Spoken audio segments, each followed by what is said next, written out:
नमस्कार बंधुरा पूजास कुकिंग कर्नारे सबाइके स्वागत। आमार आजकेर रेसिपि सम्पूर्ण निरामिषभावे तैरी लाउ शाकेर पोस्त। एटी बानानो जेमनई सहज खेतेও तेमनই सुस्वादु हय। এই লাউ শাক পোস্ত থাকলে এক থালা ভাত নিমেষেই খাওয়া হয়ে যায়। তো চলুন দেখে নেওয়া যাক আমার আজকের রেসিপি লাউ শাকের পোস্ত।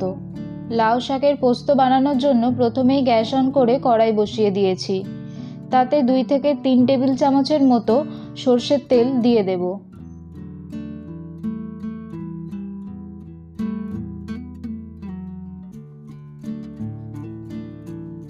তেলটা একটু গরম হয়ে গেলে তার মধ্যে শুকনো লঙ্কা, তেজপাতা ও সামান্য পরিমাণ পাঁচফোড়ন দিয়ে 2-3 সেকেন্ড রেখে একটা আলু ছোট ছোট টুকরো করে কেটে এর মধ্যে দিয়ে দেব। আর লাউ শাকের ডাঁটাগুলো এর মধ্যে দিয়ে দেব। দিয়ে বেশ কিছুক্ষণ নাড়াচাড়া করে ভেজে নেব। এর মধ্যে স্বাদ মতো নুনও দিয়ে দেব।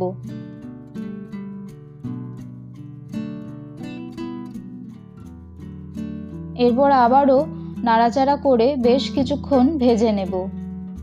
এভাবে ভাজতে ভাজতেই একটা অর্ধেক টমেটো এর মধ্যে দিয়ে দেব। দিয়ে আবারও নাড়াচাড়া করে নেব। এরপর লাউ শাকের পাতাগুলো দিয়ে 2-1 বার নাড়াচাড়া করে সামান্য পরিমাণ জল এর মধ্যে দিয়ে দেব।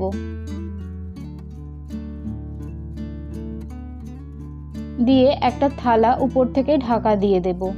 গ্যাস লো টু মিডিয়াম ফ্লেমে রেখে 4 থেকে 5 মিনিট পর ঢাকা খুলে দেব। এরপর দেখব লাউ শাকের ডাঁটা আর যে আলুগুলো দিয়েছিলাম সেগুলো প্রপার সিদ্ধ হয়ে গেছে। ঠিক এই স্টেজে আমি পোস্ত বাটাটা দিয়ে দেব।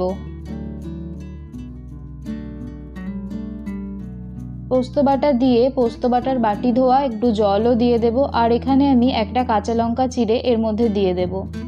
দিয়ে সব একসাথে ভালোভাবে মিশিয়ে নেব।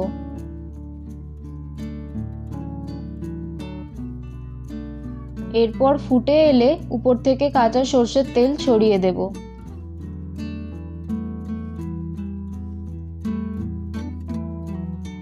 দিয়ে আবারও ভালো করে মিশিয়ে নিয়ে গ্যাসের ফ্লেমটা অফ করে দেব।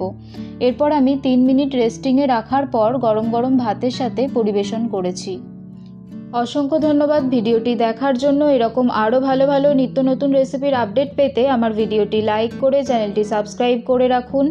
ধন্যবাদ। ভালো থাকবেন, সুস্থ থাকবেন।